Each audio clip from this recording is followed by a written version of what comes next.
So, I was listening to this woman speak online. It was a type of podcast or whatever you want to call it, some random video, and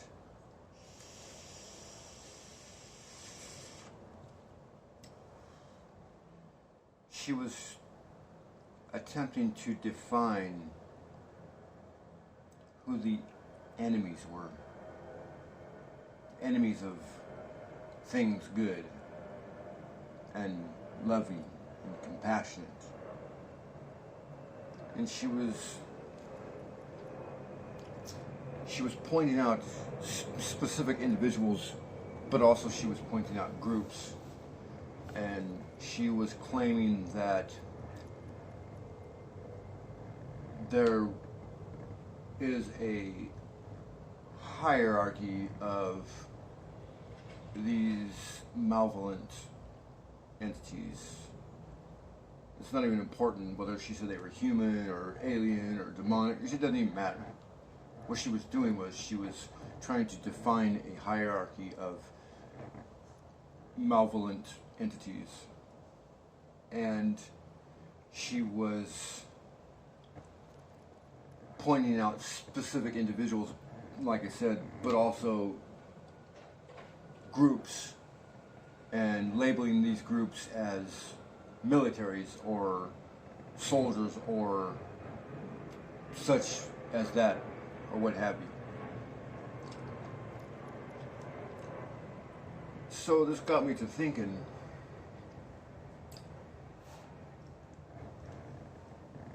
about good and evil, healthy, unhealthy, however it is that you want to label it, however it is you want to define it for yourself. And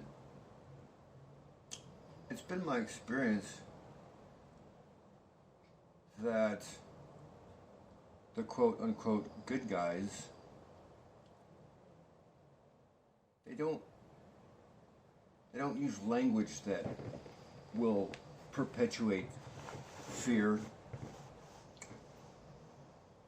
anger, hate, all of these negative energies, emotions, what have you. It seems as though their line of speak, their message, always seems to be attached to fear. Sometimes it's very clever. Sometimes they can construct it in a manner that almost seems benevolent and good. But the underlying theme, if you listen, is fear. Now, you may ask yourself, well, what does that have to do with malevolent or benevolent entities? And what it has to do with is the sort of energy or emotion or thought that they can extract or provoke. And so, say you're a high school football player and you go into the locker room at halftime and you're losing. Now a good coach is going to go, you know what, guys? We're really getting beat out there, but don't let that affect you. Don't let that get to you. Be strong. Have courage. Be confident. We can do this.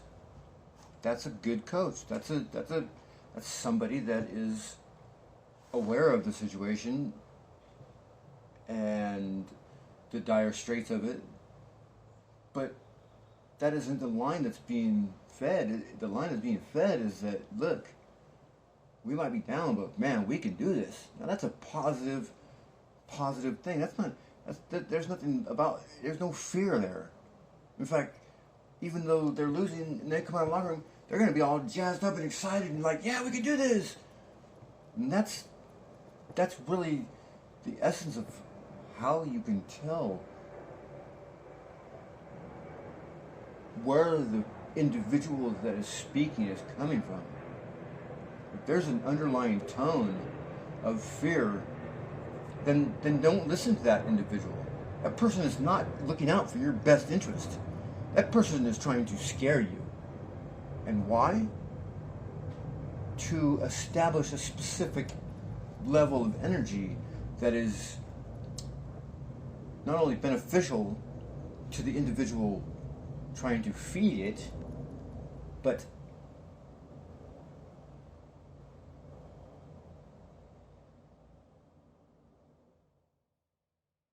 lost my train of thought. Sorry about that. So anyway, that's not a quote unquote good guy. That is a malevolent individual that is attempting to lower your frequency, to bring about a feeling of fear, which anybody with a decent head on their shoulders knows that fear is not a place of good offense or defense, for that matter. Fear is just not a good place. It's a very negative emotion. It's a very negative place to be. It's very paralyzing. So this person was attempting to say that there's one very specific individual that's out there right now that is making claims of attempting to shut all this nefarious, horrible, nasty crap down. And then you have other individuals that are coming out attacking this person and saying that no, that's not really what he's doing, or no, that's not, what his intentions are, or, he's really secretly doing this. No. If you listen to this individual, this person never, ever says, just trust in me. Never. He always says, trust in yourself. Have faith and trust in yourself and be strong and don't fear. Be careful and be safe, but don't be fearful. He never ever says anything about being fearful. You have to be fearful. No, it's never the message. And in fact, his partners, or the army that he's accumulated and put together, they all speak the same way. They all speak in a positive tone. It's never about them individually. It's always about us as a group not being fearful and having faith and trusting in oneself. And that's the message that I always get. So you know that is a good person. A quote-unquote good guy. It's the ones that are trying to pump fear. Those are the ones you need to shut off. Shut them off. Don't even listen to them. Don't listen to them at all. They're either capitalists trying to sell you something like bug-out gear, or they're trying to keep you in a specific frame of mind so they can manipulate the situation. So anytime anybody starts to bring about the idea of fear, you know this is not the individual or the group that you need to be listening to. Always remember that your higher power, your God, or whatever it is that you hold sacred to yourself in your heart and your soul, never, ever pumps fear. Never. And never is it about an individual. Only the ones that are pumping fear and speaking of individuals and how great they are, those are the ones you need to watch out for. Those are the ones you need to steer clear of. and divide and conquer. That's pumping fear. That's turning it into an individual thing. That's not the way it works. It doesn't work on an individual basis. It works as a group. You have to work as a group. When there's love in the air, it's not just love from one individual. It's love from everybody. But when there's hate, it has to be perpetuated by a single individual or a group. It has to be perpetuated. Don't listen to them. It's horrible. It's a bunch of crap. And I keep looking to my higher power, my God, for answers, and I think about things constantly. And it seems like the more that I step out and away from this fear, and I shut those people down, and I stop listening to them, and I don't give them any energy, answers keep coming to me. For instance, I'm not a Christian, but I believe in God. In the Bible, it says, love thy neighbor. It even says, love thy enemy. People would say, oh, that's crazy. Why would I love my enemy? Because this is the reason. What does a demonic entity want? Or Satan want? Or Lucifer want? What do they want? They want hate. They want hate, because hate decays and destroys.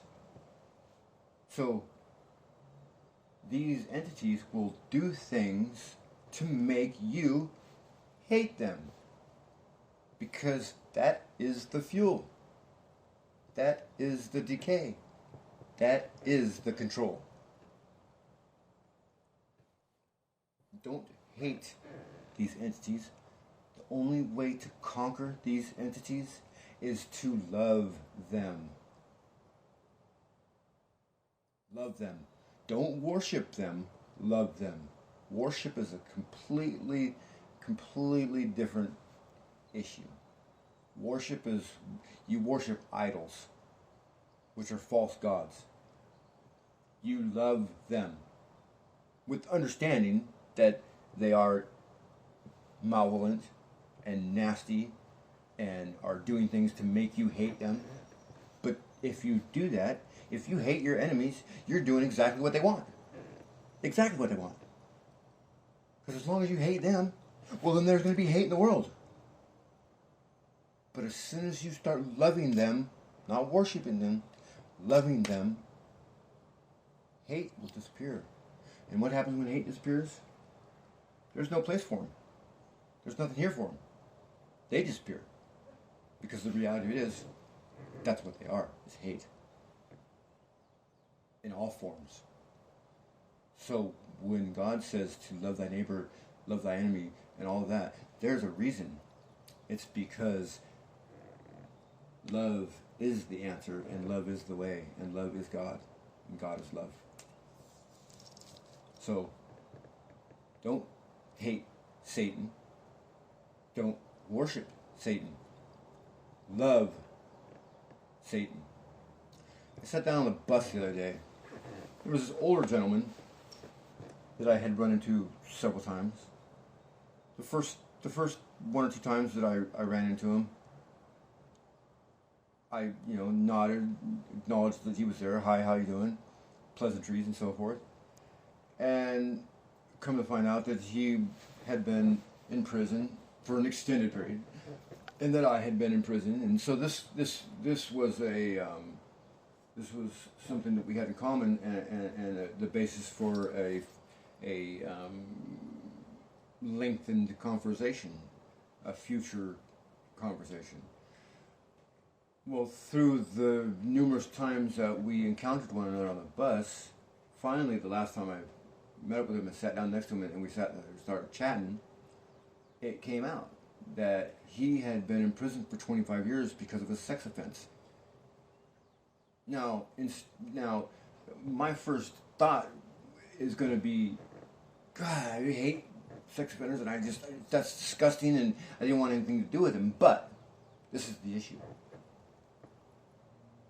That doesn't work. Hating doesn't work. You have to love. I had to make a conscious effort in my mind to go, wait a minute. God doesn't want me to hate anybody. God wants me to love. He doesn't want me to worship anybody. He doesn't want me to worship false idols. He wants me to love. And it was very difficult for me to accept this in that particular situation, that particular time. But now a week later, or 4 or 5 days later, I'm beginning to experience things. Things are starting to occur in my reality that are affirming the idea that I need to love and not hate. Now, just because I love him as a human being doesn't mean that I want to have him move in with me and have his way with my grandchildren or my kids, which are grown now. Not at all. That doesn't mean that at all. In fact, that doesn't mean that I need to associate with him. What it means is that I need to accept his faults and accept that he's been compromised by whatever it may have been, but that he's a human being and that he's actually the loser because he didn't get to experience love and joy and all of these things that come with living a clean life. No, maybe he has it now, I don't know. But it's not my job to judge him or hate him. It's God's job to judge, not mine. It's my job to love, and that's all. If we can love everything and everybody, then we will conquer evil. Period. We will conquer hate. We will conquer division. We will conquer racism, bigotry. We will conquer all of that stuff. Every bit of it will be gone if we love everybody and everything. Period. That's it. Oh, well, it's okay to hate this. No, it's not, because that perpetuates hate. You can't do that. Now, if you want to be a satanic worshiper and you want to go and support Satan, okay, go ahead. Hate all you want to. Hate everybody. What the hell? Why not? Hate. That's perfect. Great. Go ahead. But if you want to live with a divine entity in your life, a loving entity in your life, and you want to experience the embrace of humanity, a loving embrace, then you must love. And as hard as that is to digest, it's the truth. It's the absolute truth. I love Satan. I feel sorry for him.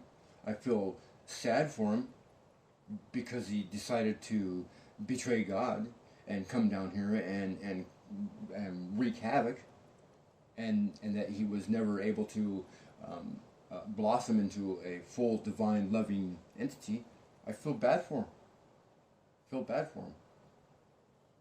But I love him. I don't worship him. I love him. That is the only way to conquer him. Or it. Or whatever it is, however you want to label it. Whatever name you want to put on it. But no matter what sect or religion or whatever it is you may be part of or believe in, there's two ultimate truths. There is a such thing as hate, and there is a such thing as love.